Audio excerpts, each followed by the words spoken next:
Hoje nós vamos falar o porquê os jogos são tão fascinantes e o porquê que o Pokémon GO virou essa febre.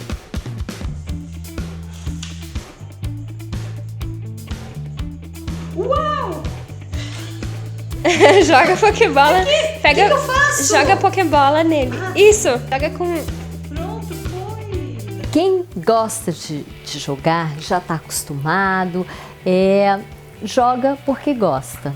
E quem não gosta, não joga, às vezes tem um pouco de dificuldade de entender o porquê que essas pessoas gostam tanto de jogar. E isso é muito claro com essa febre do Pokémon. A gente está vendo esses dois times em críticas, em análise dos dois lados. Então vamos entender melhor o que está por trás disso? Qual a teoria que pode servir de alicerce para isso tudo?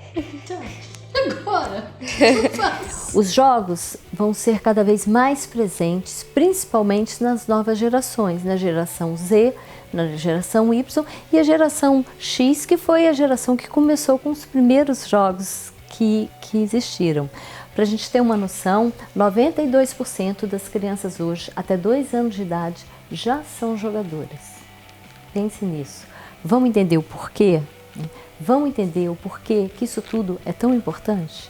Hoje no mundo nós temos mais de 1 bilhão de jogadores ativos. 60 milhões de brasileiros possuem em suas casas pelo menos um console de videogame.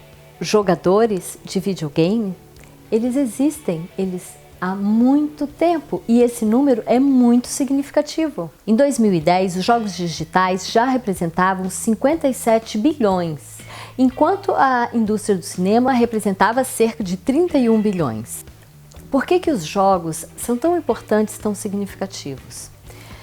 Existem vários elementos que a gente utiliza para explicar isso. O primeiro deles, os jogos, quando você está lá jogando, o que você tem? O jogador tem uma sensação. Então, autores, eles registraram, fizeram uns estudos e registraram algumas das principais sensações que os jogos proporcionam para esses jogadores. Essas sensações são poder, propósito heróico, senso de comunidade, sentir-se focado e ativo, vitória em equipe e vínculo social. Então, essas são algumas sensações, as principais sensações que os jogadores sentem ao jogar. Pois bem, qual é o mecanismo utilizado pelos jogos para que o jogador sinta essas sensações? É o chamado feedback. O feedback é uma das formas de provocar sensações no jogador, no usuário do game. O feedback, ele mostra para o jogador as pequenas conquistas. Em um jogo, as pequenas conquistas muitas vezes são muito mais importantes do que a vitória. E é isso que a grande maioria dos jogos fazem. E quanto maior o número de feedbacks, mais alta a interatividade que esse jogo vai ter. Então eu tenho uma bola que eu vou atirar no bichinho. Olha, não acertei. Eu vou atirar novamente. Quando eu seguro na bola, aparece um círculo verde no bichinho. Eu tenho que acertar no círculo verde. Como podem ver, eu não sou uma boa jogadora. Peguei! Isso é um feedback. O jogo acabou de me mostrar que eu peguei um Pokémon. Uau! Esse é um exemplo do feedback. O feedback é o retorno que o game te mostra, né, que o jogo te mostra da sua conquista. Uma questão interessante aqui é que quando o bichinho entra dentro da bola, né, eu consigo pegar, ele tem a opção de fugir também. Então a minha primeira vitória foi que ele ficou dentro da bola e a segunda está aqui, as informações que eu recebi. Os usuários do Pokémon GO têm uma grande interação. Por quê?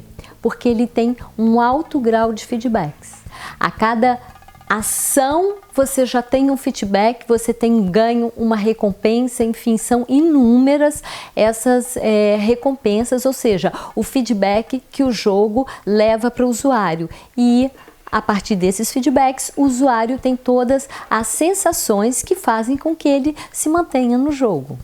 Bom, vocês devem estar perguntando, tá, mas por que essas sensações são tão importantes? Também existe uma explicação para isso. E a gente vai utilizar a pirâmide de Maslow para explicar. Essa pirâmide, Maslow criou o modelo dessa pirâmide em 1943, mas ainda é utilizado, e para entender a questão dos jogadores, das pessoas que gostam de jogar, ela está sendo muito utilizada. A pirâmide das necessidades, ela mostra justamente os tipos de necessidades que nós temos. Em primeiro momento, as necessidades fisiológicas, depois as necessidades de segurança, as necessidades relacionadas às questões sociais, necessidades de estima e as necessidades de autorrealização. Essas sensações que os jogos propiciam aos jogadores, eles justamente suprem necessidades. Por exemplo, o quarto nível da pirâmide de Maslow é das necessidades de autoestima, como realização, maestria, independência, status, domínio, prestígio, competência, reconhecimento, valorização. Ele fala de autoconfiança, de respeito aos outros, de senso de conquista. Preencher essas necessidades faz com que a pessoa tenha mais confiança nela mesma.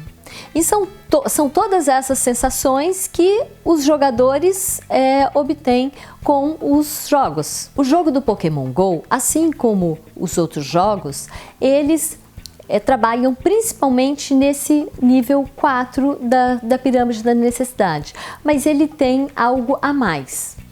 É um jogo que traz uma nova dimensão às dimensões já conhecidas, porque até então as pessoas conheciam os jogos, jogavam, interagiam com outras pessoas no mundo online, e a dimensão que vem agora para os jogos é um mundo externo, um mundo real. E com esse mundo real, ele incrementa o jogo, um desafio a mais. Então, além dos desafios que ele tinha que enfrentar dentro do universo online, ele tem os desafios do ambiente real, da vida real. Os perigos do mundo real, as ameaças, as interações, as conquistas e tudo aquilo que ele vai ter que enfrentar.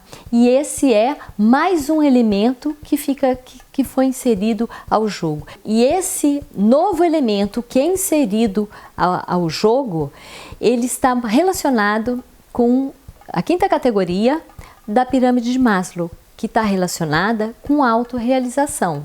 Esse nível está relacionado com criatividade, espontaneidade, capacidade de resolver problemas, aceitação dos fatos, capacidade de lidar com preconceitos. Então, são todos elementos novos que foram inseridos dentro dos jogos já conhecidos tradicionalmente.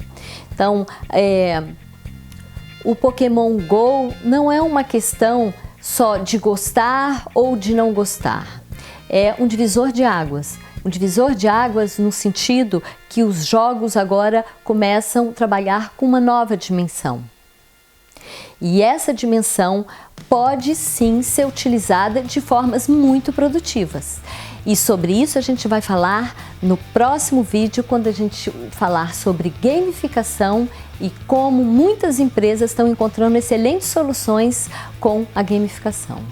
Eu baixei o jogo, já peguei vários Pokémons, mas infelizmente eu não sou uma apaixonada por jogos. Eu sou apaixonada por compreender o que faz as pessoas jogarem. Então eu sou muito apaixonada por entender o comportamento, a mecânica dos jogos, porque a gente pode levar isso para um lado muito bacana, para ajudar e resolver os problemas do mundo real. Se você gostou do nosso vídeo, se inscreve aqui e curte aqui embaixo.